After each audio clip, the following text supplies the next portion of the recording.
안녕하세요. 결혼 5년차 30대 중반 주부맘입니다. 저는 시댁의 큰며느리입니다. 시부모님을 모시고 있지는 않지만 명절 때마다 제사 음식은 물론이고 부모님이 아플 때나 시댁의 집안일까지 제가 도맡아 하고 있습니다.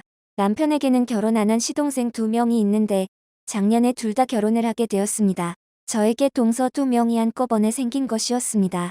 큰 며느리가 그동안 혼자서 집안일을 다 하느라 고생 많았는데 이제 작은 며느리들이 들어와서 한결 나아지겠구나.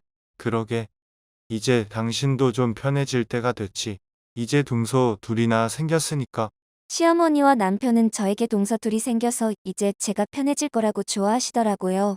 하지만 동서들은 시댁의 명절이나 큰일 때는 바쁘다고 얼굴 한 번 안 비치고 어쩌다 올 때는 제가 다 차려놓은 밥상에 와서는 수저질만 하는 거였어요. 거기다가 시댁에 한 번 왔다 하면 시부모님 앞에서 어찌나 말을 잘하고 여우짓을 잘하는지 생색이란 생색은 다 내더라고요.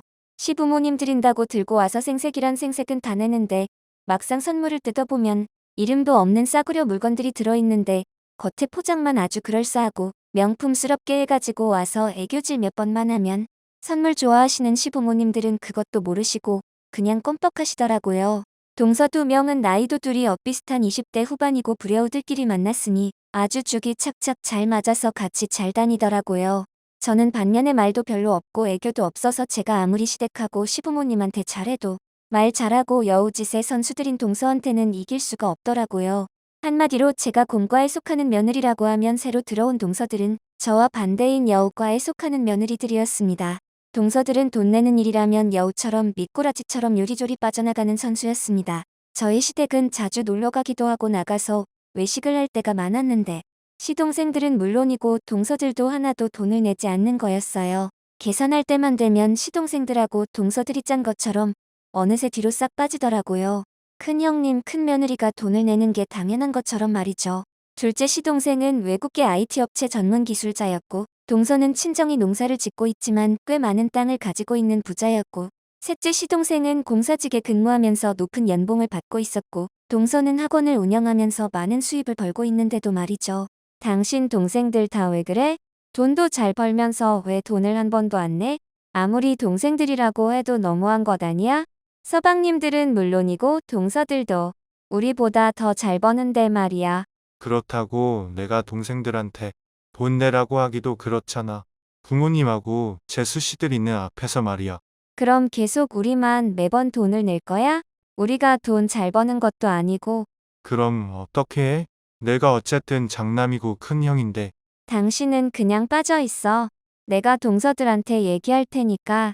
저는 남편한테 그렇게 얘기하고 나서 동서들한테 한 달에 한 번씩 회비를 걷어서 가족들 모여서 쓸 때 회비로 쓰자고 얘기를 했습니다.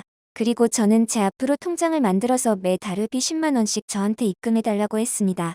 대신에 회비를 쓸 때마다 지출 내역은 제가 투명하게 동서들과 만들어 놓은 카톡 단톡에 올려주겠다고 얘기했습니다.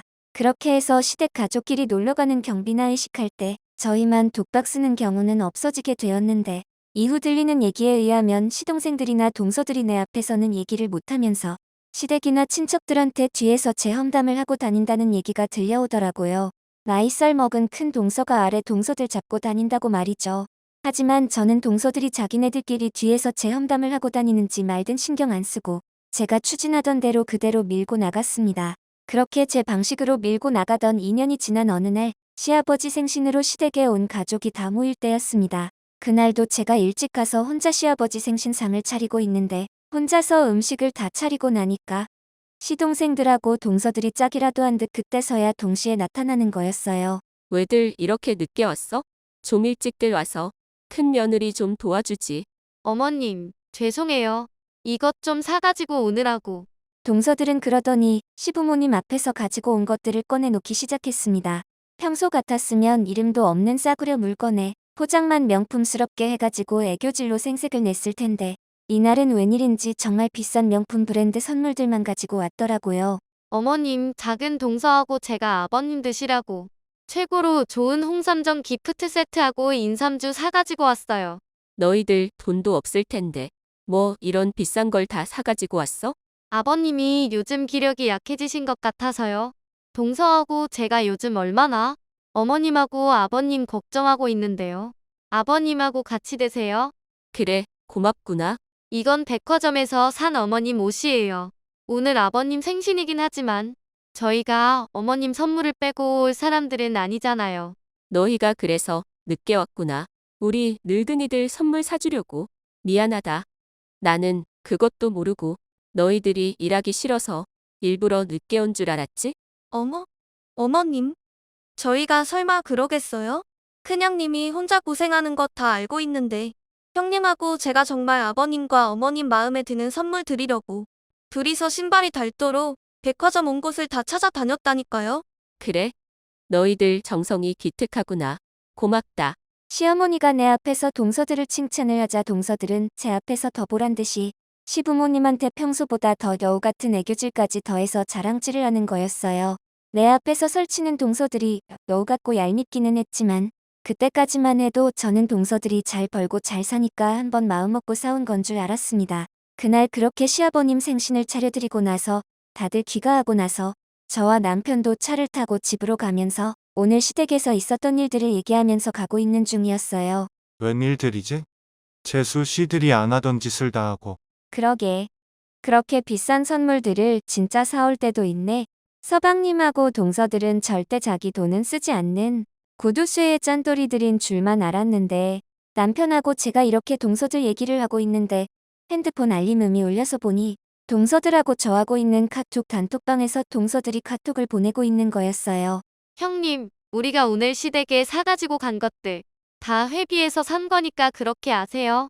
뭐라고? 그게 지금 무슨 소리야? 오늘 시부모님한테 저희가 선물 준 것 있잖아요. 아버님 드린 홍삼정하고 인삼주하고 그리고 어머님 옷들요. 매달 저희가 내고 있는 회비에서 빼라고요.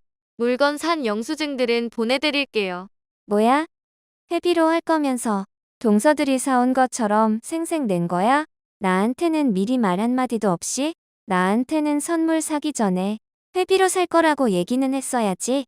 그게 형님하고 백화점에 같이 사러 갔다가 시부모님 사주면 좋을 것 같다고 갑자기 생각이 나서 사게 된 거예요.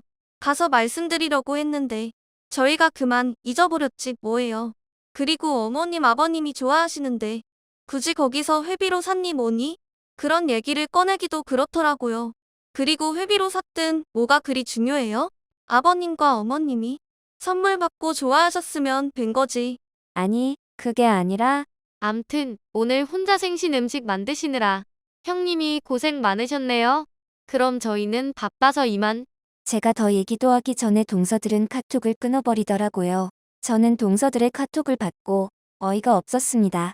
남편한테 얘기를 하니 남편도 어이가 없었는지 허하며 쓴웃음을 짓더라고요. 아마도 동서들이 제가 회비 걷는 걸로 불만을 갖고 있다가 저를 한 방 먹이려고 짜고서 이번 일을 계획한 것 같았습니다.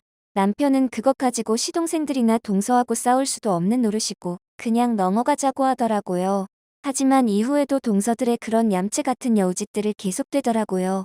제가 그렇다고 어린 동서들하고 같이 싸울 수도 없고 또 뭐라고 한마디 했다가는 여우 같은 동서들이 시부모님한테 제가 동서들한테 갑질이나 한다고 어떤 험담을 할지도 모를 일이었어요. 그래서 저는 그냥 철없는 여동생 같은 동서들이라고 생각하고 참고 조용히 넘어갈 수밖에 없었습니다. 그렇게 제가 참고 지내고 1년쯤 되었을 때 시아버지가 뇌출혈로 뇌수술을 받게 되었습니다. 뇌수술을 2번에 걸쳐 하게 돼서 400만 원의 수술비가 나오게 되었는데 둘째 시동생하고 셋째 시동생은 같이 짰는지 10만 원씩 20만 원만 내더라고요.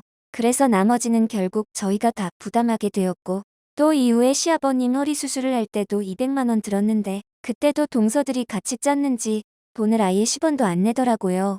정말 시동생하고 동서들은 착한 형님, 곰 같은 며느리를 이용하는 얌체 같은 불려우들이었습니다. 저는 언제까지 곰 같은 큰며느리, 착한 큰형님만 돼서는 안 되겠다는 생각이 들었습니다. 그리고 나서 몇 달 뒤에 어머님 생신날이 찾아와서 시댁에서 시동생들과 동서들이 다 같이 모이게 됐습니다. 어머님, 이번에 생신 기념으로 저희가 어머님, 아버님 모시고 동남아 3박 4일 여행 갔다 오려고 해요. 동남아 여행 가고 싶어 하셨잖아요. 정말이니? 그렇게 해주면 우리가 소원 푸는 거지.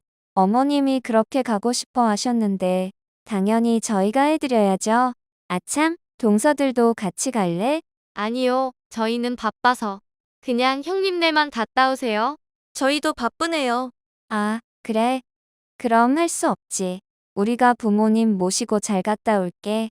그렇게 저와 신랑은 시부모님을 모시고 동남아 여행을 갔다 오게 되었고, 잘 갔다 와서 저는 다음 날 동서들이 같이 있는 단톡에다가 말했습니다. 부모님 모시고 동남아 여행 잘 갔다 왔어? 잘 갔다 오셨다니 다행이네요. 형님, 시부모님들이 아주 좋아하시더라고. 그런데 형님네 돈 좀 쓰셨겠네요. 아, 그러지 않아도 내가 얘기하려고 했는데, 어머님하고 아버님 여행 경비는 우리들이 걷는 회비에서 나갔어. 네?